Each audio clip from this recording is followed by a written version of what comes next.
Hey, it's Brett, and today we are reading Against the Production Ethic by and the States and Bosses Who Wield It by Anonymous from February 1st of 2022. This is for those who are tired of the exhaustion forced on them by an unfeeling, uncaring world. This is for those who cry out in the night for respite, knowing they must rise in the morning to put food on their table. This is for those who are told they are unworthy of care, of support, told that their life is a necessary sacrifice. This is for those taken from us too soon, for too long. This is for those who refuse to be made stone in defiance of this world, who yearn for something more. This is for all those who fight back. I see you. This is for you. It is February 2022. The U.S. has now entered its third calendar year of being ravaged by a global pandemic. 3,579 people died yesterday in the U.S. alone. These lives were not lost through some tragic accident, as nearly all media coverage would lead us to believe. No, these lives were taken, sacrificed by those with power who stood to gain from the pandemic, sacrificed in service of the production ethic. Even when actions are taken with the ostensible goal of curbing mass death, the framing of those actions is rarely about prioritizing people's health. Instead, the actions are taken to help us get back to normal as soon as possible, to get us back to producing. How else could Bezos increase his net worth by over $50 billion since January 2020, or Musk increase his by over $100 trillion in the same time? In this perpetual return to normalcy, we have seen a massive number of people quitting their jobs, refusing to put up with the conditions that have been imposed upon this world since the advent of capitalism and the chattel slavery and colonization that served it, heightened and highlighted by the pandemic. This scene does not attempt to offer an explanation of why people are quitting their jobs now, or even posit the meaning of this current situation. There are as many reasons to refuse work as there are people. We are not yet 2 years removed from a sustained black rebellion that demonstrated the meaning of possibility in a torched cop shop and 1,000 other daring acts across the country. I have no desire to explain that which intentionally evades characterization, no desire to paint a collection of moments as a prescriptive movement. This intro is only to serve as a context for the world in which I am writing, the world I wish to make dust, the world dominated by the production ethic. What is the production ethic? The production ethic is the system of value by which actions that are deemed to be productive are considered good, and those that are either neutral or deemed unproductive are considered bad. Similarly, individuals who exhibit productive behaviors are considered to be good, and those who are unproductive are considered bad. The value of a person comes to be defined by their alleged productivity, and this ethic is a consequence of, or response to, the capitalist mode of production. This ethic is intentionally constructed, propagated, and enforced by those who stand to gain from the capitalist mode of production in order to reinforce their power. Individuals who are considered productive are considered deserving of being rewarded, socially, financially, spiritually. Those who are considered unproductive are believed to deserve to be punished. This system permeates all aspects of our lives. It not only affects us where we work, but it is first beaten into us, either metaphorically or far too often literally, at school and within our own families. We internalize the ethic to cling to existence within this meat grinder of a system, and so the ethic infects our relationships with others, with space and time, and with ourselves. Anyone who has ever worked a service job and had their boss get pissed at them for taking too long of a smoke break, or taking 5 minutes to compose themselves during a particularly rough shift understands that their role is to be productive first, person second. Inherent to this system is the fact that productiveness and unproductiveness are entirely subjective categories that are bent and molded in order to serve the existing power structures of white supremacy, anti-blackness, cisheteropatriarchy, colonialism, and ableism. Actions are always racialized and gendered within the context of those systems. Both the characterization of unproductive and the consequences of being deemed unproductive will be borne most intensely by the disabled, the black, the targeted non white, the queer, the indigenous. Ironically, the proponents of the production ethic claim the opposite. Those with the power to define someone or something productive will claim to be focusing solely on the actions themselves, claiming a colorblind view of the individual taking those actions. They claim not to consider the context that formed these actions. The teacher claims they're writing up the students solely because they refuse to pay attention in class and were always falling asleep. That teacher doesn't give a shit that the student is falling asleep because they don't have the luxury to rest after school because they need to work at the local gas station to help pay the rent. The production ethic serves and is, in turn, served itself by systems of power it operates within. There is no separating the production ethic from white supremacy and anti-blackness, from colonialism, from any and all systems of oppression. Foundations and consequences. Beyond simply serving existing systems of domination, production ethic extends these forms, reproducing them as ever more specified and intimate oppressive structures. Foundational characteristics of the production ethic become indistinguishable from its consequences, as any system of domination that serves the production ethic is in turn served by the production ethic. The following are brief summaries of some of these foundational characteristics, consequences, and combinations of the two. Ableism. Given that, under the production ethic, our value is defined solely by our ability to produce, and since that production for most people is defined by their ability to labor, ableism is inherent to the production ethic. Calling it a consequence would be a bit of a misnomer, as that implies that ableism is an unfortunate afterthought, rather than a foundational instrument of reinforcing the ethic. Ableism forms the basis on which value is defined. The prescriptive category of disabled, meaning that which the state ascribes to individuals as a characterization, as opposed to that which individuals can claim for themselves as identity, perpetually remains a moving target. As the goals of production change, people move in and out of being valuable to and valued by the production ethic. Similarly, the category can be narrowed or expanded depending on how desperately the system requires more sacrifices on a given day. The ever-shifting CDC guidelines on who is at risk during this pandemic and what is required to, quote, safely re-enter the workplace demonstrates how disability as prescriptive category will always conform to the desires of the bosses and the state. When the bosses can make do without your labor, the state may allow you the prescription of disabled. When the bosses begin losing money from a lack of employees to exploit, suddenly the category of disabled becomes more heavily scrutinized and constrained. Colonization. The production ethic necessitates colonization because of its evaluation of all space and time in terms of potential productive utility. This means that land also falls within the jurisdiction of being either productive or unproductive. More specifically, land is considered a resource to be given to those who will use it most productively. Within a white supremacist system, this inherently means that white people are considered, by the production ethic, to be the most productive and therefore hold providential claim to all land.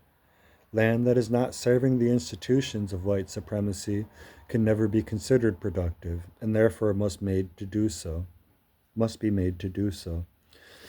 So, through the frame of production, the forced seizure of land, the displacement of the people indigenous to that land, and the establishment of settlements of people who will be more productive on that land are justified. These settlements can be literal towns and cities, or they can be mines, logging camps, and pipelines. This colonization extends beyond land and turns again towards people. Slavery is built into the bedrock of the production ethic. Service to the white supremacist machine in regards to both material profits of capital and the psychological profits of white individuals is the standard by which all productivity is measured. Therefore, those unwilling or incapable of being productive by that standard of their own accord are objectified, reduced to property rather than person, and utilized by the white supremacist machine through the actions of white individuals. Dehumanization and alienation, seen most clearly through the system of slavery in which the violent recontextualization of a person as property is made explicit, the production ethic relies upon the dehumanization of all people forced to labor. We must become nothing more than a means to an end, pieces of machinery meant to serve production. Our value is drawn from our utility from our productiveness. We become solely the labor our bodies and minds are capable of. All of the things that make us who we are as people are stripped of any meaning beyond what traits make us, or others, productive. The artist is only useful as such if they inspire us to work harder. The healer is only useful if they get us back to work faster. The dancer is only useful if they distract us from our ordeal long enough for us to walk back into the work the next day. The dehumanization becomes more intense when even the actions expected of us are not deemed to have value, or at least not worth compensation. The relationship between gender and valued labor demonstrates this most clearly. Within the framework of cisheteropatriarchy, women are expected to perform certain actions as an extension of their being without any value being ascribed to those actions. Childcare, housework, emotional labor are all examples of such actions that are expected and understood as necessary, yet are given no value in the form of compensation. Do not misunderstand this as a call to simply append a wage to a previously unwaged labor. Such action can only serve to bring previously unwaged labor into the fold of the Leviathan that is wage labor writ large. We suffer not only from the work-related consequences of the production ethic, we suffer in all facets of our lives. This is because all facets of our lives are wrenched from our control. This is the constant creep of production. There is no such thing as being off the clock. There are no non-working hours. Rest and leisure become framed as time for us to recharge for the sake of being more focused and productive at work the next day. Whether rest is understood as literal sleep or as time spent in distraction of a movie or album, it is always defined against the specter of the next day's work. Even the ways we love are valued by their productivity. Those of us who develop romantic relationships outside the white supremacist and cis-heterosexist frameworks of a cis man marrying a cis woman are deemed unproductive at an existential level. Our sex is unproductive because we cannot promise the 2.5 children expected of us to be raised as good workers who will in turn serve production themselves one day. Under the production ethic, we are not free to live according to our own needs, our own wants, our own desires. Time is made a scarce resource we must ration. Of this resource, production always takes the lion's share, leaving only rancid scraps for us to salvage for some sad chance at self-realization. We are allowed no space to develop relation with one another beyond that of survival, no space to develop relation to the communities we live in or the land around and under us. All soil is barren, capable only of growing that which serves those who made it so. Punishment. Take one too many sick days from your retail job, and your boss tells you not to bother coming in next week. Take advantage of promised maternity leave and come back to find your hours cut. Got injured on the clock, and good luck get injured on the clock, and good luck explaining to your manager why you need to move slower. Those who are deemed unproductive, or even less productive, regardless of whether they intended to be or not, are punished. They are stripped of their jobs, their source of income, their ability to keep a roof over their head and food on their table. They lose access to social spaces and leisure activities. They are pushed to take on riskier actions in order to survive, actions that are then criminalized by the very system that forced their existence. If the system decides such actions warrant more explicit violence, and the individual ends up in the modern system of slavery or prison, here, all of the punishments mentioned above are enforced to a stricter and harsher degree with the additional punishment of the further restriction of autonomy. It is, in a truly cruel irony, prisons enforce yet another punishment in the form of forced labor, forced productiveness. The system of the production ethic is determined to extract everything it can from the individual, whether it deems them valuable or not. The knowledge that such punishment awaits those of us who ever become or are deemed to be unproductive serves to keep us working, even our ability to envision a world outside of this system of productivity is curbed by the knowledge that spending time in such fantasies would risk our productiveness in the here and now. There are many, many other consequences that are created or worsened by the production ethic, because these are just brief summaries of such consequences. Because of the relationship between the production ethic and the systems of white supremacy, anti-blackness, cisheteropatriarchy, colonialism, and ableism, the consequences described above will be far more accurate for those who are impacted by the intersecting oppressions these systems enforce. There is no untangling of the consequences of the production ethic from the consequences of any other system of oppression. These systems must be understood in conjunction with one another. There is no way to consider the production ethic from a strictly class-based lens, as I have seen many white radicals attempt to do. To make such an attempt is to miss the point entirely about how we might actually free ourselves from this system. Communism with capitalist characteristics. You might be tempted to say that the problem is not with the production ethic, but rather with capitalism.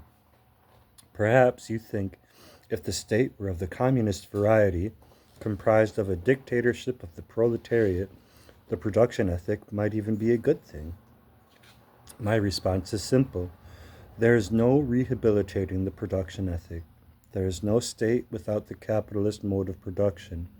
There is no capitalist mode of production without the ordering of society in accordance with the production ethic.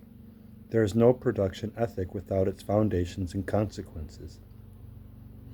Whether your state claims to serve capital or the masses, it is reliant on a production ethic to function. In order to maintain legitimacy, the state needs to sell the myth of a hegemonic, benevolent purpose. The production ethic is what underlines the supposed purpose of the state, as it offers a cohesive goal for all so-called citizens to strive toward. None of the underlying foundational characteristics or consequences, the underlying racialization and gendering of production discussed previously, are meaningfully affected by this transition from a capitalistic state to a communistic one. Individuals are still dehumanized, valued by their ability to produce. There is still the ever-present creep of the production ethic into our daily lives. Rest and leisure are still in service of our productivity. Punishment is certainly still present for those who either reject the production ethic or are unable to keep up with its demands. Ableism still exists as the backbone of the state communist production ethic, with able-bodied individuals serving as the hegemonic myth of the proletarian worker and the disabled individual either being abandoned, did Lenin not say, "He who does not work, neither shall he eat," end quote, or tokenized in order to justify and reify the existence of the production ethic. Outsized power will still be held by those who decide what counts as a legitimate disability and how that decision process is used to punish those who struggle to meet the demand of the production ethic or refuse it altogether. Colonization still exists within the communistic state. Land is still seized and turned over to those who will use it more productively. Except now, instead of that productivity being based around the accumulation of capital for wealthy business owners, it's to accumulate resources for the state. People are still displaced from their lands, relocated at the whims of the state's thirst for resource extraction.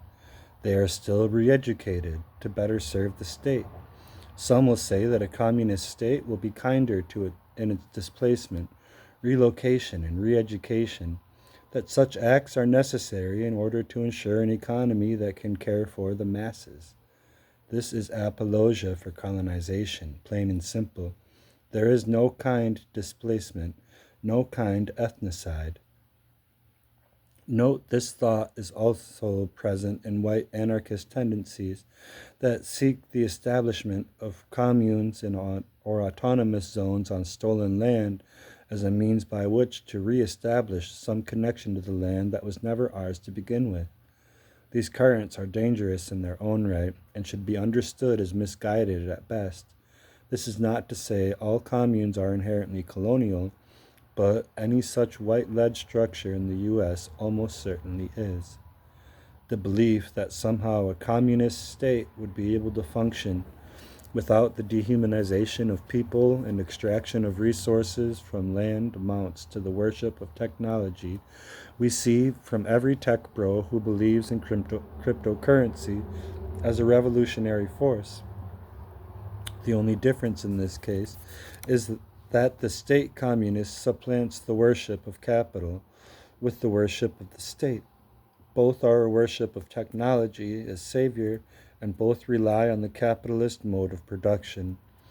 Any attempt to rehabilitate the production ethic is doomed to fail, if by fail we mean do away with the consequences of that ethic. Through this worship of technology, the state communist takes what was ostensibly, in their own theory, a means to an end, a temporary measure on the road to a stateless communist society, and venerates it as the end itself. The goal is no longer to create a communist world where individuals are free to develop meaningful relation as they desire, but rather to venerate the consequences of the state as well. These consequences are often not even considered necessary evils. Instead, they are signs of success, signs of progress. There is no untangling the production ethic from white supremacy, from cisheteropatriarchy, from colonialism, from ableism, and there is no disentangling the state from the production ethic either. Anti-work thought as an attack. There is a recognition of the danger of anti-work thought to projects interested in state building, because the state requires the myth of a hegemonic, benevolent goal. The possibility of large numbers of people rejecting to work towards that goal threatens the myth, and therefore the state.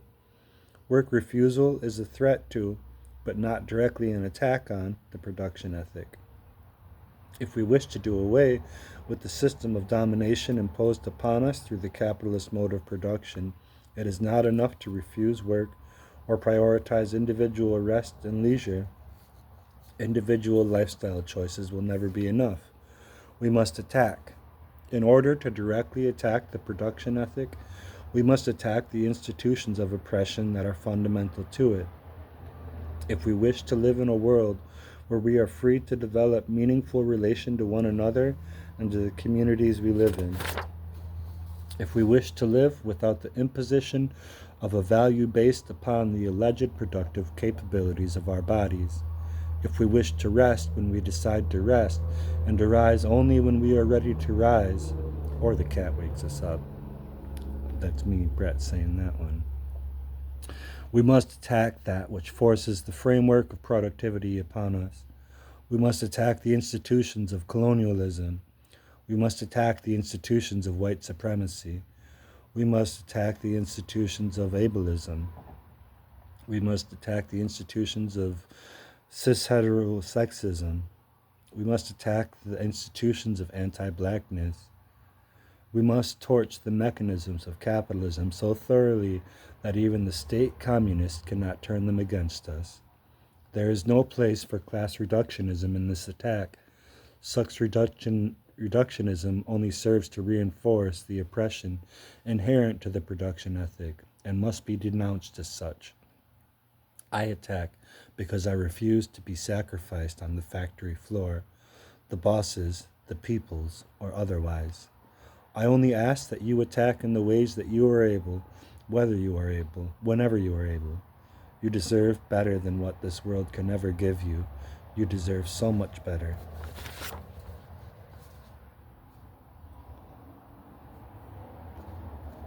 And this is from the anarchistlibrary.org. If you wanted to read this or others that I read, I think that this might have been written by Ignatius. It's under the same list, although it says anonymous. It seems like it's the same writing style, and I like that style. That's why I keep reading these.